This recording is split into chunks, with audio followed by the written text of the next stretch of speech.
Hello student. तो ये second lecture है क्लास 10 के बच्चों के लिए, जिसमें हम लोग फिजिक्स का अब ये पोटेंशियल डिफरेंस बहुत ही इंपॉर्टेंट टॉपिक है, आपको ध्यान से समझना चाहिए। तो इस पोटेंशियल डिफरेंस को समझाने के लिए मैंने दो सिनेरियो लिया है, दो पिक्चर लिया है, जिससे आपको इसमें समझाने की कोशिश करूंगा। चलिए पहला पिक्चर को देखते हैं। तो पहले पिक्चर में देखिए मैंने क्या किया है, दो बकेट लिया है और दोनों बकेट को एक छोटे पाइप से क्या कर दिया है, कनेक्ट कर दिया है, और दोनों ही बकेट में वाटर सेम है।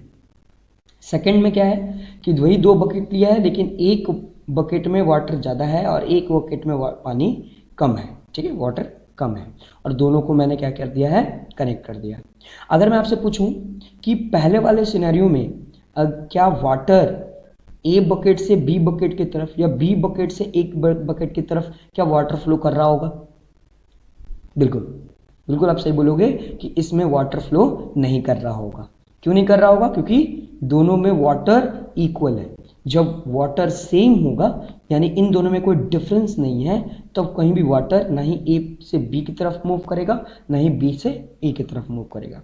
लेकिन अगर सेकंड सिनेरियो को देखा जाए तो उसमें क्या होगा कि ए बकेट से वाटर बी बकेट की तरफ मूव करेगा, क्योंकि ए बकेट में हाई वाटर है और बी बकेट में लो वाटर है। तो कभी भी वाटर ए जो हाई से लो की तरफ मूव करता है। तो ये लो की तरफ मूव क्यों कर रहा है? क्योंकि इन दोनों के बीच में डिफरेंस है। यहाँ पर ज़्यादा पानी है और यहाँ कम पानी है, इसलिए हमेशा ज़्यादा पानी कम पानी की तरफ मूव करता है। अगर एक और एग्जांपल देखें, अगर मैं इस बकेट को एक डिस्टेंस यानी किसी हाइट पर रख देता, है ना, अगर किसी हाइट पर रख देता तब भी क्या होता, तब भी वो वाटर हाई से लो की तरफ मूव कर रहा होता, है ना। तब ये यहाँ पर जो डिफरेंस होता वो हाइट के डिफरेंस से होता, है ना। यहाँ पर हाइट के डिफरेंस से वो वाटर ए प्लेस से बी प्लेस तक मूव करता, है ना। तो ये कोई भी जो पार्टिकल्स होते हैं वो मूव करते हैं तभी जब उनके बीच में किसी तरह का डिफरेंस हो। जैसे यहाँ पर हाइट का डिफरेंस है ना, यहाँ पर वाटर के अमाउंट का डिफरेंस है, तभी तो ये मूव कर पा रहे हैं। तो उसी तरह ये टॉपिक भी इसी तरीके से समझिए कि पोटेंशियल डिफरेंस तो आपको समझ में आ गया होगा। दो सब्सटेंस के बीच में जो डिस्टेंस है, जो दूरी है ना, उसी को डिफरेंस बोला जाएगा। अब ये पोटेंशियल का मतलब क्या है? देखिए पोटेंशियल लोअर क्लास में हम लोगों ने पढ़ा था क्लास 9 में कि पोटेंशियल एनर्जी।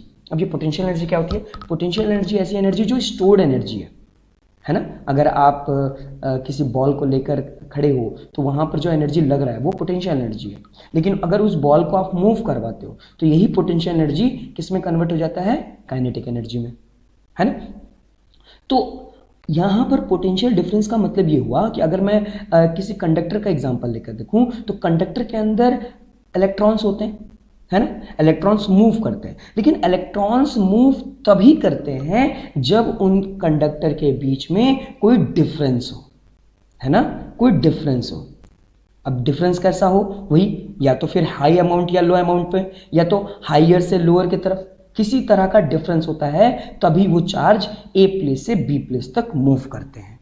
अब इस मूव करने के दौरान पर क्या होता है? कोई वर्क डन लगता है, और वर्क डन के साथ साथ वो पर्टिकुलर चार्ज ए प्लेस से बी प्लेस तक पहुंचता है। जैसे एग्जांपल के तौर पर यहाँ पर हमारे पास दो पॉइंट है ना, ए और बी, और ये मेरे पास एक क्यू नाम का चार्ज है। ये क्यू नाम का जो चार्ज है वो ए पोजीशन पे है, और ये क्यू नाम का चार्ज को मैं बी पोजीशन तक पहुंचाना चाहता हूँ। तो यहाँ इस चार्ज जो ए पोजीशन से अगर मैं इसको बी चार्ज तक मतलब बी पोजीशन तक मैं पहुंचाना चाहता हूँ, तो ये तभी पहुंच पाएगा जब इन दोनों के बीच में डिफरेंस है ना। जब इनमें डिफरेंस ही नहीं होगा तो ये मूव नहीं करेगा। अगर ए ही पॉइंट में बी होता तो मैं इसको मूव ही नहीं करता, क्योंकि ए ही बी जगह है, तो ये जहां से स्टार्ट हुआ वहीं खत्म हो जाएगा।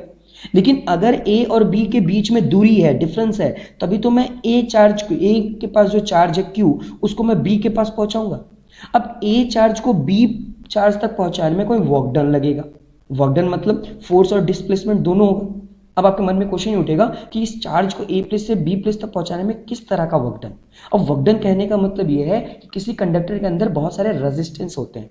ये देखिए कुछ टेक्निकल टर्म है जो आगे और भी हम लोग पढ़ेंगे। तो कुछ रेजिस्टेंस होते हैं जो इस चार्ज को ए प्लेस से बी प्लेस तक जाने में रोकते हैं, तो उनसे ओवरकम करने के लिए और फोर्स लगाया जाता है। या ऐसे भी तो हो सकते हैं कि ये जो चार्ज है नेगेटिवली चार्ज, और भी इसके इर्द गिर्द में और भी कुछ नेगेटिवली चार्ज होंगे, और कुछ नेगेटिवली चार्ज क्या कर रहे होंगे, इसको इसको आपस में रिपेल कर रहे होंगे, इसको आगे मूव करने नहीं दे रहे होंगे। तो जब आगे मूव करने नहीं दे रहे होंगे तो इसमें और ज्यादा फोर्स लगाने की जरूरत पड़ेगी कि वो ए पोजीशन से बी पोजीशन तक पहुंच जाए। तो ये जो काम हो रहा है इसी को हम लोग पोटेंशियल डिफरेंस बोलते हैं, है ना। यानी जो एनर्जी रहता है उसको हम लोग क्या करते हैं, काइनेटिक एनर्जी में कन्वर्ट करते हैं। ए प्लेस से वो बी प्लेस तक हम लोग मूव करते हैं, और ये मूव तभी होता है जब इनमें कोई डिफरेंस है। तो देखिए यहाँ पर क्या पॉइंट लिखा हुआ है कि more positively charge have high potential. जितना भी ज्यादा पॉजिटिवली चार्ज अगर कोई भी आयंस होगा या चार्ज होगा वो हाई पोटेंशियल होगा, उसमें हाई पोटेंशियल होगा। और नेगेटिवली चार्ज जो भी आयंस होगा या चार्जेस होंगे वो लो पोटेंशियल होंगे। अच्छा, इसका डेफिनेशन देखते हैं। पोटेंशियल डिफरेंस का डेफिनेशन क्या लिखोगे, तो potential difference between two point, कभी भी तो पोटेंशियल डिफरेंस दो पॉइंट के बीचों में क्या होता है, work done per unit charge. मतलब जो वर्क डन लगा ए प्लेस से बी प्लेस तक इस चार्ज को ले जाने में, है ना, चार्ज को ले जाने में, in moving the charge from one position one point two another, यही क्या है, पोटेंशियल डिफरेंस है। इसका अगर फॉर्मूला देखें तो क्या होता है, V, पोटेंशियल डिफरेंस को हम लोग V से डिनोट करते हैं, और इस V का मतलब क्या होता है, वोल्ट। तो ऐसा यूनिट ऑफ पोटेंशियल डिफरेंस क्या होता है, वोल्ट होता है, या आप इसको वोल्टेज भी समझ सकते हो, ठीक है, जिसको कैपिटल V से डिनोट करते हैं। तो V इक्वल टू W/Q। ये W का मतलब क्या हुआ, वर्क डन अपॉन Q मतलब चार्ज। मतलब किसी भी पोटेंशियल डिफरेंस को हम लोग कैसे नाप सकते हैं कि अगर A और B के बीच में कोई डिफरेंस है तो किसी भी चार्ज को, किसी यूनिट चार्ज को जब A प्लेस से B प्लेस तक मूव करने में जितना वर्क डन लगा वो उसका पोटेंशियल डिफरेंस था। चलिए आगे का टॉपिक समझते हैं। देखिए 1 वोल्ट क्या होता है, ठीक है। तो 1 volt is the potential difference between 2 points if 1 joule of work has to be done in taking one charge from one point to another। देखिए 1 वोल्ट का मतलब ये होता है कि 1 वोल्ट का जो काम है वो कब हुआ, जब 1 जूल का वर्क डन अगर 1 कूलम्ब चार्ज पर लगा, यानी 1 कूलम्ब चार्ज को हम लोग को ए प्लेस से बी प्लेस तक ले जाने में 1 जूल का वर्क डन लगा, वही उसका 1 वोल्ट का पोटेंशियल डिफरेंस था, ठीक है। देखिए यहाँ पर as water flow from high level to low level, similarly electric current flow from high potential to low potential. जिस तरीके से वाटर अभी हम लोगों ने देखा था एग्जांपल कि हाई जो वाटर था वो फ्लो कर रहा था हाई लेवल से लो लेवल की तरफ, उसी तरह इलेक्ट्रिक करंट जो होता है वो भी हाई पोटेंशियल से लो पोटेंशियल की तरफ मूव करता है, ठीक है। अब देखिए नेक्स्ट पॉइंट क्या है कि the potential difference is measured in an instrument called voltmeter. मतलब इस पोटेंशियल डिफरेंस को नापने के लिए, मेजर करने के लिए एक इंस्ट्रूमेंट यूज होता है जिसको हम लोग क्या बोलते हैं, वोल्टमीटर। वोल्टमीटर के द्वारा हम लोग क्या करते हैं, किसी भी इलेक्ट्रिकल अप्लायंसेस में जो पोटेंशियल डिफरेंस है उसको मेजर किया जाता है। अब ये वोल्टमीटर क्या है देख लीजिए, voltmeter in apparatus to measure the potential difference between two point in an electric circuit. यानी किसी इलेक्ट्रिक सर्किट में जो 2 पॉइंट के बीच में जो पोटेंशियल डिफरेंस है उसको मेजर करने के लिए जो apparatus होता है, जो इंस्ट्रूमेंट होता है, उसको हम लोग वोल्टमीटर बोलते हैं।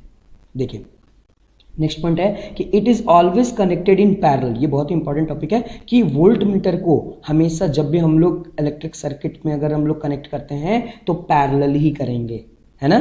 2 तरह का कॉम्बिनेशन होता है, सीरीज और पैरेलल, आगे के टॉपिक में है, मैं उसको और डीपली बताऊंगा। आप फिलहाल ऐसे समझ लीजिए कि वोल्ट मीटर को हमेशा पैरेलली कनेक्ट करते हैं across the point between which the potential difference is to be measured. जहां से हमको मेजर करना है वोल्टमीटर को हम लोग पैरेलली वहां पर कनेक्ट करते हैं। अभी हम लोगों ने देख लिया कि 1 वोल्ट क्या होता है, वही लिखा हुआ है। आप अगर ये डेफिनेशन नहीं लिखना चाहते तो ये डेफिनेशन लिख सकते हैं, when 1 joule of work is done in carrying 1 coulomb charge then the potential difference is called 1 volt. ठीक है, चलिए आगे समझते हैं। तो देखिए नेक्स्ट टॉपिक क्या है, इलेक्ट्रिक सर्किट। अब ये इलेक्ट्रिक सर्किट क्या होता है, देखिए electric circuit is continuous and closed path of electric current. For example, the figure is given below shown by the typical electric current circuit comprising a cell electric bulb and switch. देखिए ये जो figure दिया गया है ये एक electric circuit का दिया गया है, ठीक है। इलेक्ट्रिक सर्किट क्या होता है, एक क्लोज्ड पाथ होता है जहां पर इलेक्ट्रिक करंट क्या होता है, कंटिन्यूसली फ्लो करता है, ठीक है। और ये जो कभी भी हम लोग इलेक्ट्रिक सर्किट जो बनाते हैं उसमें कुछ इंस्ट्रूमेंट्स को यूज करते हैं, जैसे इलेक्ट्रिक बल्ब हो गया, है ना, कुछ सेल हो गए या बैटरी हो गया, है ना, या स्विच हो गया, है ना, या एमीटर या वोल्ट मीटर को यूज करते हैं, है ना। और ये जो वायर जा रहा है, ये ब्लैक कलर का जो लाइन जा रहा है ये वायर है, और यहाँ पर जो एरो है वो एरो ये दिखा रहा है कि करंट किस डायरेक्शन में फ्लो कर रहा है, ठीक है। तब ये देखिए ये जो बैटरी है उसका एक टर्मिनल जो लॉन्ग लेंथ का स्ट्रिप दिख रहा है इसको हम लोग पॉजिटिव बोलते हैं, और जो स्मॉल स्ट्रिप दिख रहा है उसको नेगेटिव बोलते हैं। करंट हमेशा हाई यानी पॉजिटिवली चार्ज से नेगेटिवली चार्ज की तरफ करंट फ्लो करता है ना। ये देखिए पॉजिटिवली चार्ज जो होता है वो हाई पोटेंशियल डिफरेंस का होता है और नेगेटिवली जो होता है वो लो पोटेंशियल। तो अभी हम लोगों ने पढ़ा कि जो इलेक्ट्रिक करंट होता है वो हाई पोटेंशियल से लो पोटेंशियल की तरफ मूव करता है, ठीक है। Electric current is measured in instrument called ammeter. देखिए वोल्ट मीटर जो था वो पोटेंशियल डिफरेंस को मेजर करने के लिए यूज किया जाता है, और एमीटर एक ऐसा इंस्ट्रूमेंट है जिसमें इलेक्ट्रिक करंट को हम लोग मेजर करते हैं, ठीक है। तो हमेशा याद रखिएगा कि वोल्ट मीटर ऐसा इंस्ट्रूमेंट होता है जिससे हम लोग पोटेंशियल डिफरेंस को मेजर करते हैं, और एमीटर ऐसा इंस्ट्रूमेंट होता है जिसमें हम लोग इलेक्ट्रिक करंट को मेजर करते हैं, ठीक है। अब यहां देखिए next point, it always be connected in series. देखिए अभी हम लोगों ने इसके पहले क्या पढ़ा था कि जितने भी वोल्ट मीटर होते हैं वोल्ट मीटर को हमेशा पैरेलल में कनेक्ट किया जाता है ना। वोल्ट मीटर को हमेशा पैरेलल कॉम्बिनेशन में लगाया जाता है, और जो एम मीटर होता है उसको हमेशा सीरीज कॉम्बिनेशन में लगाया जाता है। ऐसा क्यों लगाया जाता है ये आगे के टॉपिक में हम लोग समझेंगे, ठीक है।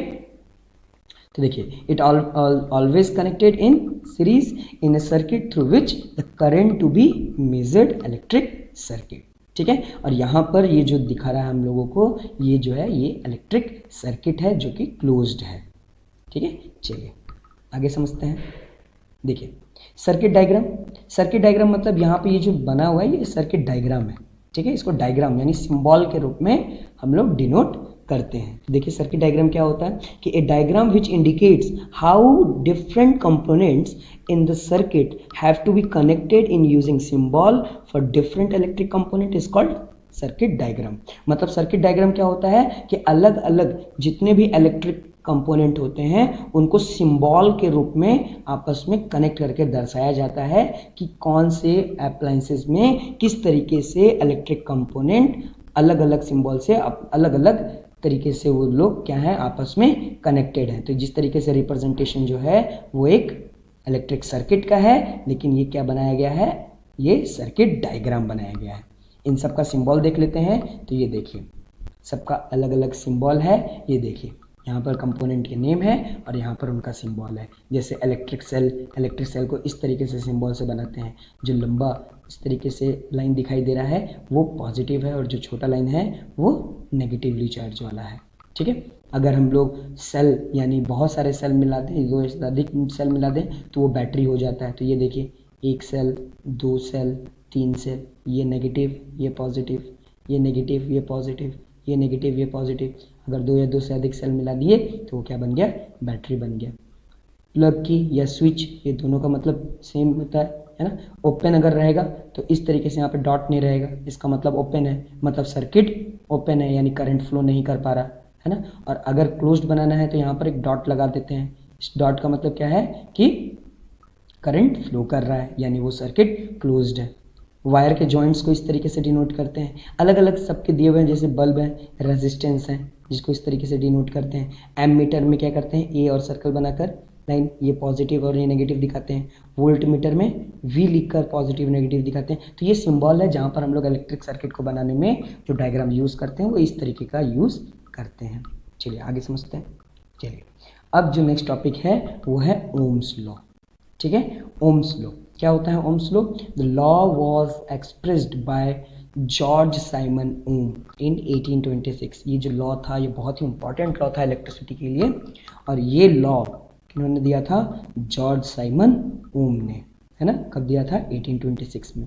अब ये ओम लॉ क्या कहता है? देखिए, Ohm law gives a relationship between current and potential difference. मतलब ओम्स लॉ में हमें ये पता चलता है कि करंट और पोटेंशियल डिफरेंस में क्या रिलेशन है, इन दोनों के बीच में करंट और पोटेंशियल डिफरेंस में क्या रिलेशन है, ये ओम्स लॉ के द्वारा ही पता चलता है। तो क्या है रिलेशन? देखिए, the current flow through a conductor is directly proportional to potential difference across its and.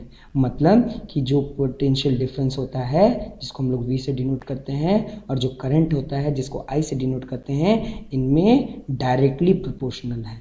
Direct proportion का मतलब कि अगर वोल्टेज ज़्यादा होगा तो करंट भी ज़्यादा फ्लो करेगा, है ना। अगर वोल्टेज कम होगा तो करंट भी कम फ्लो करेगा, ठीक है। तो ये इनके बीच में रिलेशनशिप था, है ना, कि पोटेंशियल डिफरेंस और करंट में डायरेक्टली प्रोपोर्शन का रिलेशन शो होता है।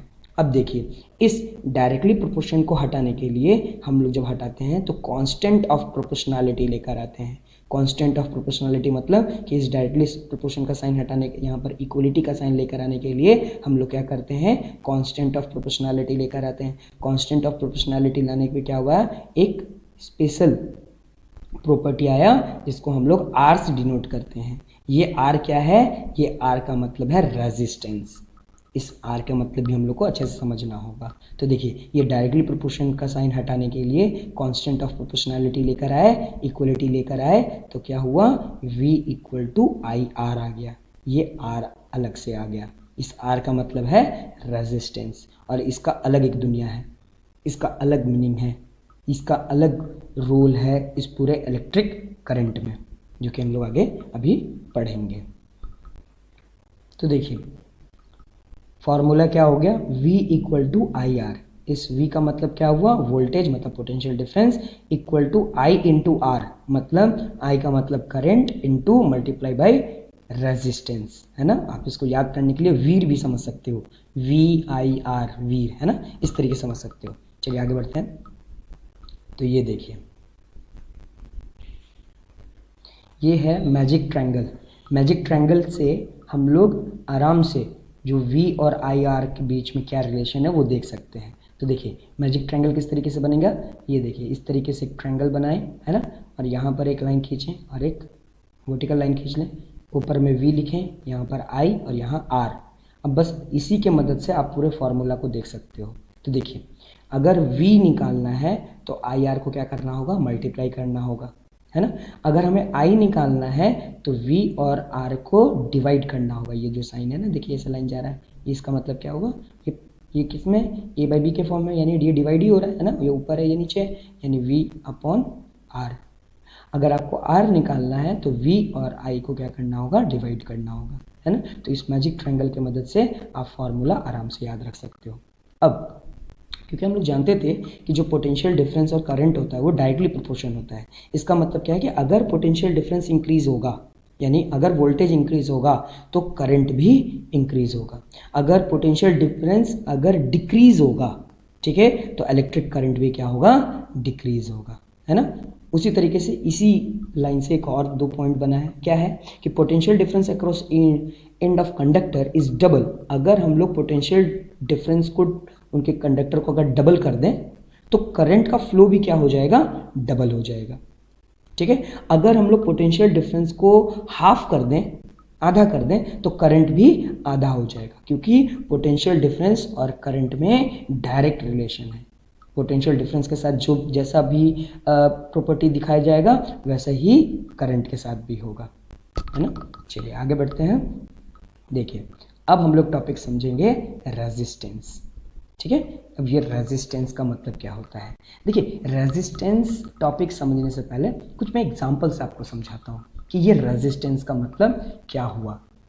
अगर मान लीजिए हमारे पास दो रोड है, ठीक है, दो सड़क है, एक सड़क में कुछ ज़्यादा गड्ढा है ना, ज़्यादा होल है, और दूसरे में कम होल है। तो सिंपल सी बात है कि अगर ए रोड जिसमें होल ज़्यादा है, बी रोड जिसमें होल कम है, तो ऑब्वियस सी बात है कि बी वाले रोड में जो कार ट्रैवल करेगी वो बहुत हाई स्पीड में करेगी, बहुत तेज़ी से मूव करेगी। और ए वाला जो रोड होगा उसमें जो कार होगा वो उतनी तेज़ी से उनका स्पीड नहीं होगा उस गड्ढों के कारण, है ना। तो अब इसी सिनेरियो को थोड़ा रेजिस्टेंस से समझते हैं। ये कार जो हमारा था वो इलेक्ट्रिक करंट समझ लीजिए, और ये जो हमारा रोड था वो कोई कंडक्टर समझ लीजिए जिसमें करंट फ्लो कर रहा है।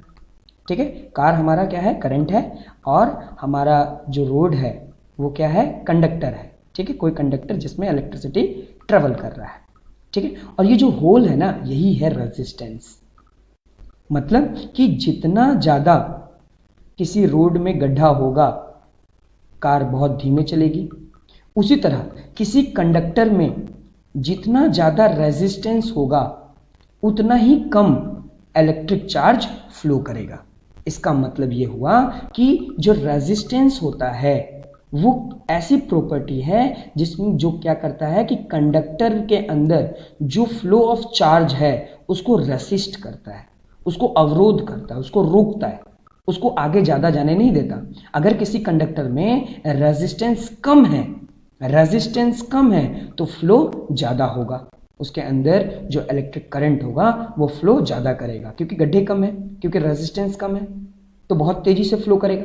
लेकिन अगर किसी कंडक्टर में रेजिस्टेंस ज़्यादा है तो इलेक्ट्रिक करंट कम फ्लो करेगा, धीमा फ्लो करेगा, क्योंकि रोड में गड्ढे ज़्यादा हैं तो गाड़ी तेज़ी से मूव नहीं करेंगे। तो यहाँ पर आप समझे होंगे कि रेजिस्टेंस का मतलब क्या हुआ। रेजिस्टेंस एक ऐसी प्रॉपर्टी है कंडक्टर की जो क्या करता है कि फ्लो ऑफ यानी करंट के फ्लो को रेसिस्ट करता है। ठीक है, तो ओम्स लॉ के द्वारा रेजिस्टेंस का फॉर्मूला क्या होगा, पोटेंशियल डिफरेंस अपॉन करंट। अभी हम लोग ने देखा R = V/I।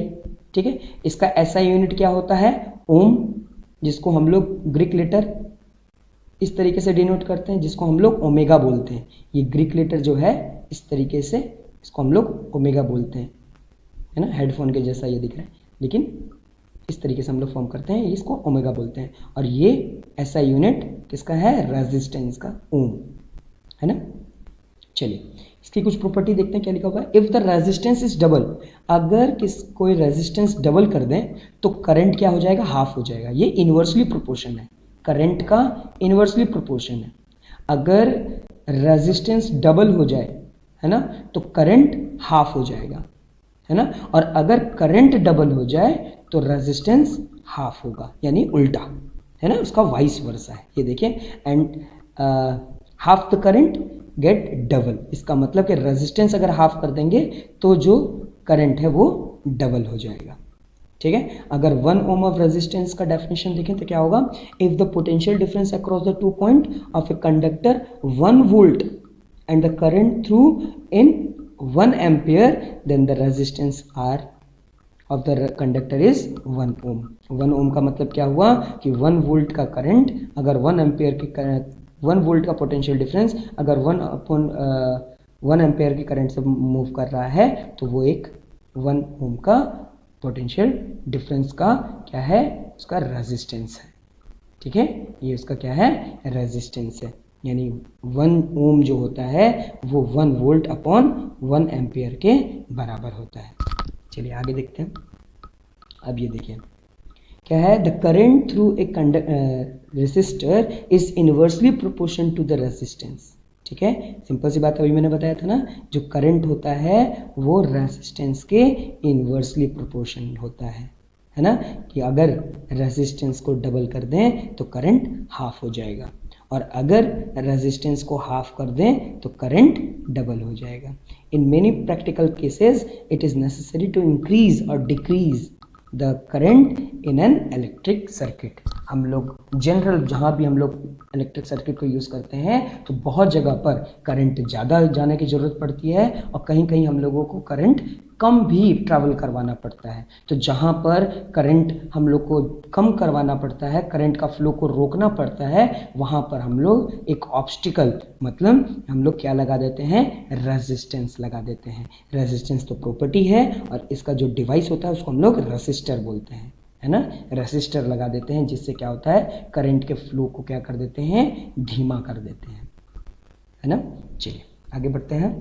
चलिए नेक्स्ट टॉपिक देखिए क्या है, वेरिएबल रेजिस्टेंस। वेरिएबल रेजिस्टेंस क्या होता है, एक component used to regulate current without changing the source, है ना। यानी कि ऐसा कंपोनेंट है जो रेगुलेट करता है करंट को कि कितना करंट मूव करेगा, ज़्यादा करंट मूव करेगा या कम करंट मूव करेगा, और इसमें हम लोगों को किसी भी तरह का सोर्स जो है हमारा, जहाँ से करंट मूव कर रहा है, जो मेन सोर्स है, जो पोटेंशियल डिफरेंस है, उसको चेंज करने की ज़रूरत नहीं पड़ती। उसे हम लोग वेरिएबल रेजिस्टेंस बोलते हैं। अब ये रोहेस्टेट क्या होता है, रोहेस्टेट भी एक तरह का डिवाइस होता है which is often use to change the resistance. मतलब कि रेजिस्टेंस को अगर चेंज करना होगा तो हम लोगों को एक डिवाइस की ज़रूरत पड़ेगी जिसको हम लोग रोहेस्टेट बोलते हैं।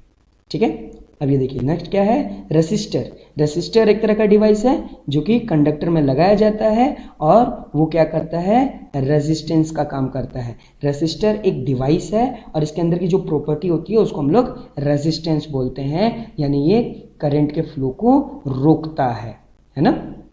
चलिए आगे बढ़ते हैं।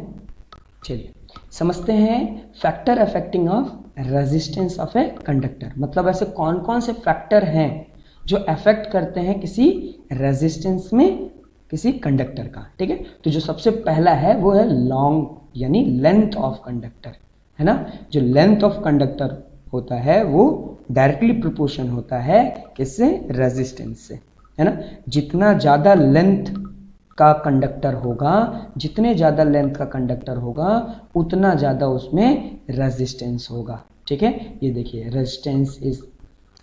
Resistance of a conductor is directly proportional to its length. मतलब जितना ज़्यादा किसी कंडक्टर का लेंथ बढ़ाएंगे, कोई भी वायर का, जैसे वायर में कुछ रेजिस्टेंस है, अगर मैं 1 मीटर का वायर लूँ, अगर उसमें 10 रेजिस्टेंस है, सपोज दैट कि उसमें 1 मीटर के वायर में 10 रेजिस्टेंस है, तो अगर मैं 2 मीटर का वही वायर लूँ तो उसमें कितने रेजिस्टेंस होंगे, 20 होंगे। तो जैसे जैसे लेंथ बढ़ेगा किसी भी कंडक्टर के वायर का, उस तरीके से उसका रेजिस्टेंस भी बढ़ेगा, है ना।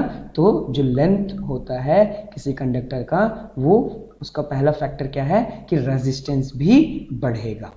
ठीक है, नेक्स्ट देखते हैं एरिया ऑफ क्रॉस सेक्शन। अब एरिया ऑफ क्रॉस सेक्शन का मतलब क्या हुआ कि अगर मैं कोई वायर ले लूं, है ना, वायर का क्रॉस सेक्शन का मतलब ये हो गया कि उस वायर की मोटाई। ठीक है, अगर मैं पतला वायर लेता हूं, है ना, अगर मैं पतला वायर लेता हूं तो पतले वायर में जो करंट का फ्लो होगा, वो अगर उसका जो रेजिस्टेंस होगा वो बहुत ही सामने सामने होगा। और अगर मैं मोटा वायर ले लूँगा, अगर मैं थिक वायर ले लूँगा, तो उनमें जो रेजिस्टेंस होगा, उनका जो डिस्टेंस होगा वो ज़्यादा होगा, है ना। इसलिए जो रेजिस्टेंस ऑफ कंडक्टर होता है वो इन्वर्सली प्रोपोर्शन होता है क्रॉस सेक्शन एरिया में।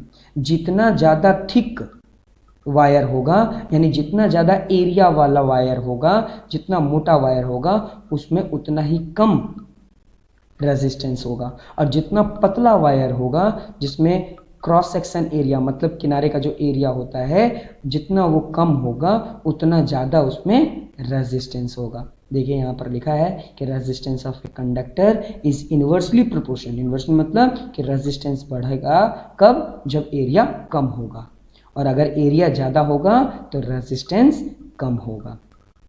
ठीक है, यहाँ पर सेकंड जो हमारा फैक्टर है वो कुछ इस तरीके से होगा। ठीक है, आप वायर देखे होंगे, वायर का जो सबसे आगे में अगर आप देखोगे तो ये सर्कल होता है ना, गोल सा। ठीक है, तो जितना ज़्यादा सर्कल बड़ा होगा उतना कम रेजिस्टेंस होगा, है ना, क्योंकि रेजिस्टेंस अपनी जगह पर होंगे तो बीच में एरिया खाली होगा, और एरिया खाली होगा जिससे आराम से क्या होगा कि जो करंट है वो मूव कर सकेगा। चलिए नेक्स्ट देखते हैं, नेक्स्ट टॉपिक ये देखिए क्या है, थर्ड पॉइंट कि nature of material of a conductor. मतलब कि जो फैक्टर है रेजिस्टेंस का वो कंडक्टर के मटेरियल पे भी डिपेंड करता है कि किस तरह का मटेरियल है। ठीक है, wire used for electric circuit is made up of different material, और different material have different value of resistivity, है ना। अगर हम दो तरह का वायर ले लें, अगर मैं कॉपर वायर ले लूँ और सिल्वर वायर ले लूँ, तो ये दोनों ही वायर दोनों के दोनों कंडक्टर हैं, लेकिन एक में ज़्यादा रेजिस्टेंस है और दूसरे में कम, यानी सिल्वर में कम रेजिस्टेंस है, इसलिए करंट ज़्यादा ट्रैवल करता है। लेकिन अगर सिल्वर के मुकाबले अगर मैं कॉपर को बोलूं तो उसमें सिल्वर के मुकाबले ज़्यादा रेजिस्टेंस होता है, इसलिए इलेक्ट्रिसिटी यानी करंट कम फ्लो करता है। तो कंडक्टर के मटेरियल पे भी रेजिस्टेंस डिपेंड करता है। Last, effect of temperature. Temperature पे भी जो रेजिस्टेंस होता है वो इफेक्ट होता है, यानी अगर हम किसी भी कंडक्टर का अगर पोटेंशियल डिफरेंस बढ़ा दें तो क्या होगा कि उसमें रेजिस्टेंस भी बहुत तेज़ी से बढ़ जाएंगे और करंट का फ्लो को रोक देंगे, है ना। जैसे अगर एग्जांपल के तौर पे बताऊं, किसी कंडक्टर में इलेक्ट्रिसिटी बहुत ज़्यादा, अगर वो पोटेंशियल डिफरेंस बहुत ज़्यादा है तो उसके अंदर जो पार्टिकल होंगे वो अपनी ही जगह पर वाइब्रेट करने लगेंगे, है ना, और वाइब्रेट करने के कारण वो ज़्यादा एरिया कवर करने लगेंगे, है ना, और पीछे से जितना भी करंट आएगा वो उस रेजिस्टेंस से टकराने के कारण वो आगे मूव नहीं कर पाएगा। तो इस तरीके से टेम्परेचर भी रेजिस्टेंस को रोकने में मदद करता है। चलिए अब ये समझते हैं कि रेसिस्टिविटी क्या होती है। ठीक है, तो जो रेसिस्टिविटी है वो कहाँ से आया है, वो रेजिस्टेंस और करंट का जो लेंथ होता है, यानी रेजिस्टेंस और लेंथ जो इन दोनों के बीच में जो रिलेशन, और रेजिस्टेंस और एरिया, क्रॉस सेक्शन एरिया के बीच में जो रिलेशन होता है, इनसे ही डिराइव हुआ है रेसिस्टिविटी। ठीक है, ये देखिए relationship between resistance, length and cross section area, वहीं से क्या आया है, रेसिस्टिविटी आया है। हम लोग ये जानते हैं कि रेजिस्टेंस और लेंथ आपस में डायरेक्टली प्रोपोर्शन है, जितना लेंथ बढ़ेगा उतना ज़्यादा रेजिस्टेंस होगा, है ना। रेजिस्टेंस और एरिया, क्रॉस सेक्शन एरिया, है ना, जो क्रॉस सेक्शन एरिया होता है वो इन्वर्सली प्रोपोर्शन है, कि जितना ज़्यादा रेजिस्टेंस होगा उतना ही कम एरिया होगा। अगर ज़्यादा एरिया होता है, अगर मेरे पास मोटा वायर है, आगे से उसका जो सर्कल वाला पार्ट है जहाँ पर एरिया ज़्यादा दिख रहा है, तो एरिया ज़्यादा होगा तो रेजिस्टेंस कम होगा। तो अगर इस डायरेक्टली प्रोपोर्शन या इन्वर्सली प्रोपोर्शन का साइन अगर हटाते हैं तो कांस्टेंट ऑफ प्रोपोर्शनैलिटी आता है ना, यानी इक्वलिटी का साइन जब लेकर आएंगे तो देखिए ओम्स लॉ में भी ऐसा हुआ था ना कि कांस्टेंट ऑफ प्रोपोर्शनैलिटी लेकर आना पड़ता था जब हम लोग को इक्वेट करना होता है दोनों को इक्वेशन को। तो इस इक्वल के जगह पर ये रो, है ना, ये देखिए ये रो का साइन आ गया, देखिए इसको रो बोलते हैं। ये जो रो है वो क्या है, वो है रेसिस्टिविटी। ठीक है, और इसका जो ऐसा यूनिट होता है वो क्या होता है, ओम मीटर। ठीक है, ये ओम और ये मीटर। ठीक है, रेजिस्टेंस का ओम और ये लेंथ के कारण मीटर। ठीक है, तो ये देखिए when rho is constant of proportionality is called the electric resistivity. ठीक है, अब इसका डेफिनेशन क्या है, देखिए it is the characteristics property of material. ये किसी भी मटेरियल का क्या है, उसके कैरेक्टरिस्टिक्स प्रॉपर्टी है। ये जो रेसिस्टिविटी है ये कैरेक्टरिस्टिक प्रॉपर्टी है ना, कि जिस तरीके का मटेरियल होगा उस तरीके की इसमें प्रॉपर्टी दिखाई देगी। तब देखिए रेसिस्टिविटी का फॉर्मूला कैसे बनेगा, ये देखिए रेसिस्टिविटी कैसे निकालेंगे, लेंथ इनटू क्या था यहाँ पर, देखिए रेसिस्टेंस इनटू लेंथ, यानी cross section area upon length. ठीक है, ये देखिए इस तरीके से। ठीक है, तो यहाँ पर जो रेसिस्टेंस था, रेसिस्टेंस के जगह पर ओम लिखे, into area, cross section area का वैल्यू क्या होगा, मीटर स्क्वायर अपॉन मीटर। एक एम से एक एम कैंसिल हो गया तो सिर्फ क्या बचा, ओम मीटर। तो ऐसा यूनिट ऑफ रेसिस्टिविटी क्या होता है, ओम मीटर। देखिए यहाँ पर लिखा है ना। ठीक है, चलिए कुछ पॉइंट्स देखते हैं। Resistivity does not change with change in length, है ना। जो रेसिस्टिविटी होती है वो लेंथ अगर हम चेंज करें तो उससे रेसिस्टिविटी चेंज नहीं होगा। क्यों नहीं होगा, क्योंकि ये कैरेक्टरिस्टिक्स प्रॉपर्टी है ना, ये रेजिस्टेंस नहीं है। रेजिस्टेंस में हम लोगों ने देखा था कि अगर लेंथ बढ़ेगा तो रेजिस्टेंस भी बढ़ेगा, है ना। लेकिन जो रेसिस्टिविटी है ये अगर हम किसी भी कंडक्टर का लेंथ बढ़ा दें तो रेसिस्टिविटी में किसी भी तरह का चेंजेस नहीं आएगा, है ना। एरिया ऑफ क्रॉस सेक्शन, या अगर एरिया ऑफ क्रॉस सेक्शन को देखा जाए, अगर एरिया ऑफ क्रॉस सेक्शन बढ़ा दें घटा दें तो उसमें भी रेसिस्टिविटी में किसी तरह का चेंजेस नहीं आएगा। लेकिन अगर हम लोग टेम्परेचर में किसी तरह का चेंज लेकर आएंगे तो जरूर इस रेसिस्टिविटी में चेंजेस आएगा। अब देखिए, range of resistivity of metal and alloy सबका अलग अलग होता है, 10⁻⁻8 और 10⁻⁻6 ओम मीटर। ठीक है, अगर मैं इंसुलेटर की बात करूं तो इंसुलेटर में जो रेसिस्टिविटी होती है वो क्या होती है, और ज़्यादा होती है, 10⁻12 या 10⁻17 ओम मीटर। ठीक है, नेक्स्ट देखिए रेसिस्टिविटी ऑफ एलॉय। ठीक है, एलॉय का मतलब मेटल नॉन मेटल दोनों मिला करके जो बनाया है उसको एलॉय बोलते हैं। Is generally higher than its constituents metals. ठीक है, यानी जो एलॉय होता है उसमें जनरली जो रेसिस्टिविटी होता है वो ज़्यादा होता है, जबकि वो जो एलॉय है वो अपने 2 या 2 से अधिक मेटल से बना होगा, उनमें रेसिस्टिविटी कम होता है। लेकिन अगर 2 या 2 से अधिक से मिल करके जो एलॉय बना है उसमें रेसिस्टिविटी ज़्यादा होता है।